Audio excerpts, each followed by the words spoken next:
The year 2057. Our sun is dying and Earth is freezing, covered with ice. The scientists on Earth believe that by dropping a bomb on the sun and bring that dying star back to life. This was still a theory. They were not 100% sure that the stellar bomb will work, but mankind has run out of option. Icarus II is equipped with a giant shield to block the heat and the light from the sun. The ship also has a special observation room where the astronauts can see the beautiful star. And Icarus II also has an oxygen garden filled with green plants which will supply the crew with fresh oxygen. As they approach planet Mercury, they discovered a distress signal coming from Icarus I. Icarus I was the first ship sent on a SAM mission, but it failed and lost contact with Earth 7 years ago. It appeared that the distress signal from Icarus I never reached Earth because it was blocked by planet Mercury. Since Icarus I is also carrying a stellar bomb, Dr. Searle and the physicist Kappa recommended to their captain Kaneda that having 2 stellar bombs will give them a better chance rather than just one. Mace, the space engineer, was against that decision, but the crew still decided to recover the stellar bomb from Icarus I. Navigator Trey calculated the trajectory to intercept Icarus I. Unfortunately, he forgot to realign the shield that protects the ships from the burning heat of the sunlight. I fucked up! Trey! His carelessness caused 4 panels on the giant shield broke down. And if those panels are not repaired, it will cause damage to the entire ship. Kaneda and Kappa embark on a spacewalk to do the repair.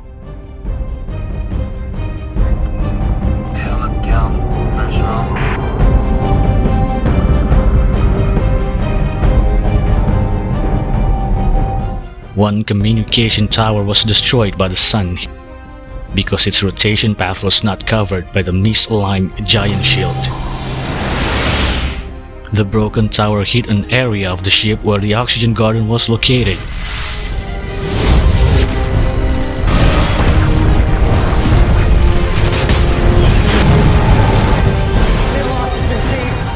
Kaneda and Kappa successfully repaired 3 of the panels, but as they approached to the last panel, Icarus II autopilot system returned the shield to its original alignment.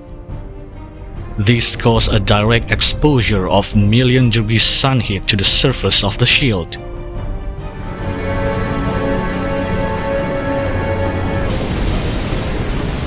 Knowing that time is running out, Kaneda ordered Kappa to return to the ship, and he stayed to repair the last panel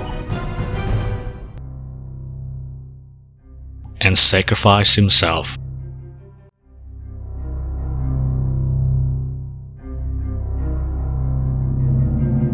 Trey was unable to cope with Kaneda's death. He was shocked. He was feeling guilty. Dr. Searle had to sedate him. Icarus II finally docked with Icarus I. Let's go.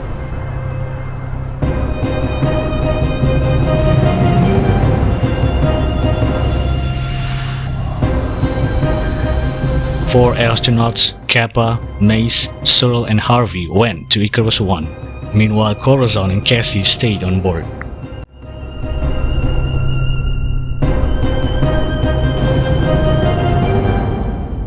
The 4 men discovered that the interior of Icarus I was covered with dust. Those dust came from burnt human skin. They also found that the ship mainframe has been sabotaged, making the stellar bomb in Icarus I become unusable. They came here for nothing. It's been sabotaged. They checked the ship's log and found a recorded footage from the captain of Icarus I, Ben Baker.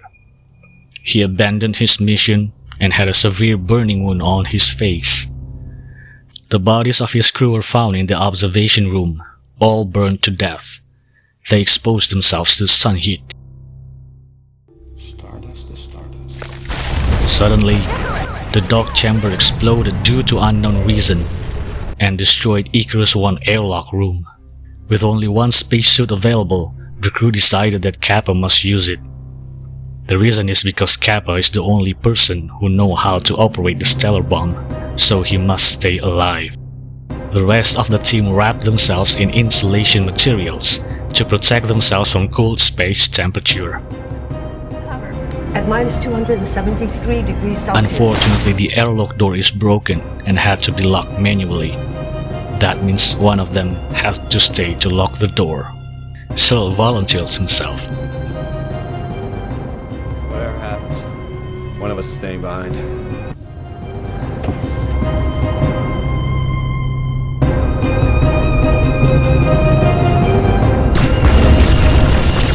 Kappa, Mace, and Harvey then rocketed into the space.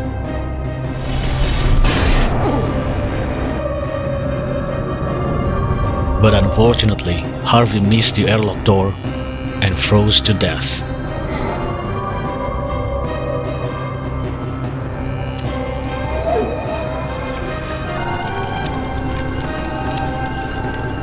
Kappa and Mace made it. Mace had frostbite on his fingers from the extreme cold temperature.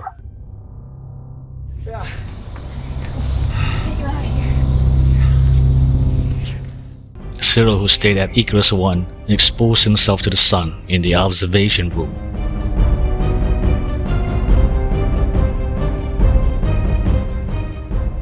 Another problem occurred at Icarus 2. There was only enough oxygen for 4 persons, but there are 5 surviving crews now: Corazon, Kappa, Mace, Casey, and Trey.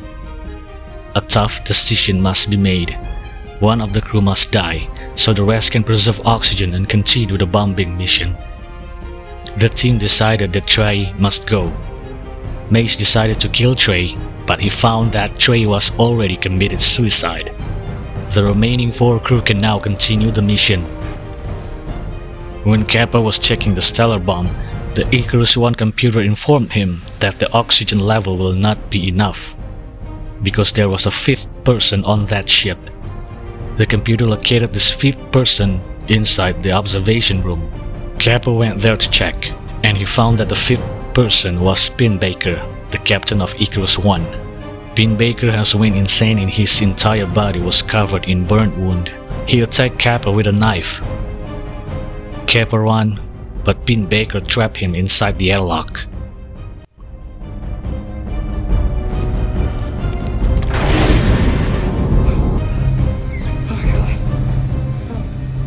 Pinbaker killed Corazon in the oxygen garden.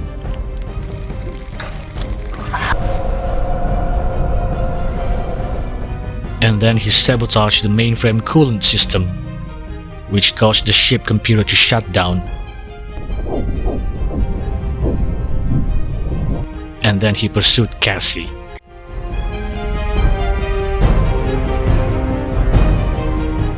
Mace dived into the coolant liquid of the mainframe, attempting to repair it. He must endure the freezing temperature of the coolant liquid.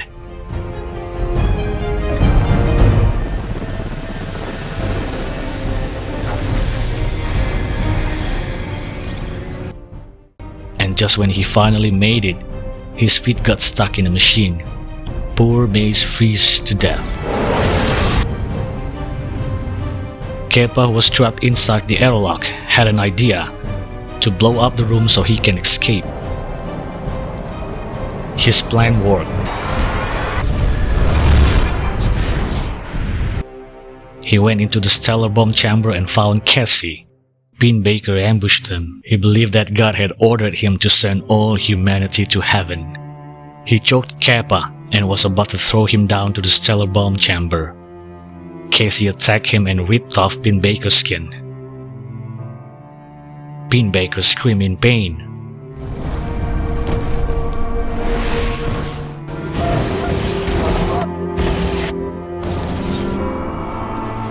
Finish it. Kappa managed to reach the bomb and ignited it.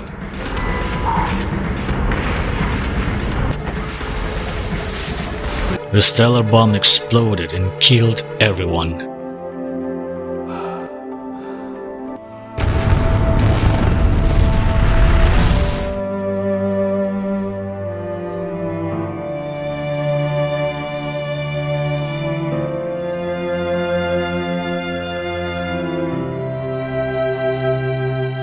Back on Earth, the extreme winter had caused Earth's surface covered in ice. Kappa's sister and her 2 sons were playing near Sydney Opera House.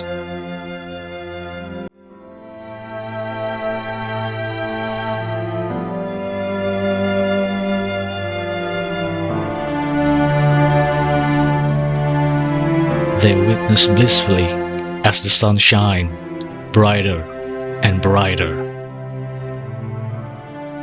The crew of Icarus II have completed their mission successfully.